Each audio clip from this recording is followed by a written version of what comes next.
Hi, I am Muhammad, an Excel and Google Sheets expert, and in this project, I helped a law firm to automate their applicants' data collection and dashboard reporting process.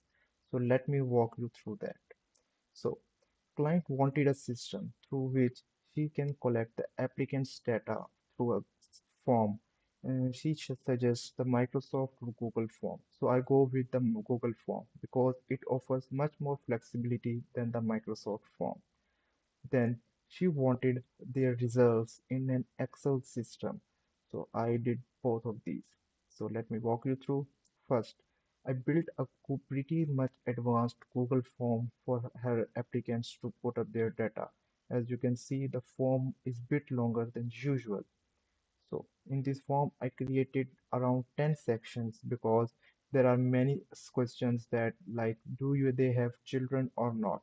If they click yes, they can directly pop up to these questions. And if they click no, this section will get skipped and they will jump onto the section 10. So that's why this form is a bit much longer. And after creating this, I linked up a Google Sheet with it to store their applicants' responses, as you can see there. Then after this, the client wanted their applicants' results in an Excel system. So I created an Excel sheet with two main tabs. This one is the cover tab, which is just usual tab, and the first main tab is the form responses, where the applicant's data will pop up. So for this, I used a macro for importing their results from Google Sheets to an Excel system. I stored the macro in one button in Get Data, and while they click this button, all of the information will pop up directly into the Excel sheet without any kind of problem.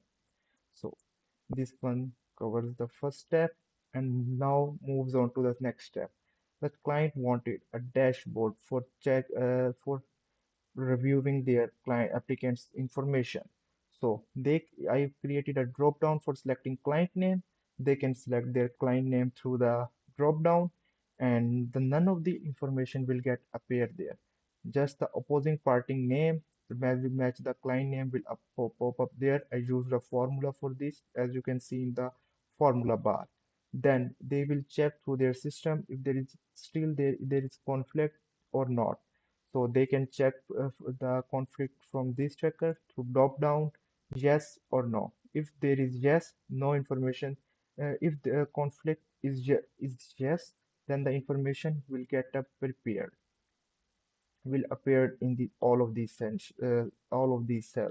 If there is no conflict, none of the information will get appeared.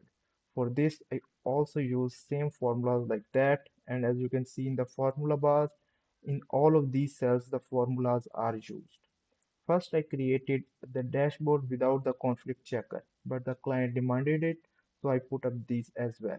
So, as you can see there, all of the cells that are in the form responses headers will appear there, and all of these information will pop up with just one click. So, thanks for watching. If you're a business that brings their operations online with smart tools, feel free to reach out.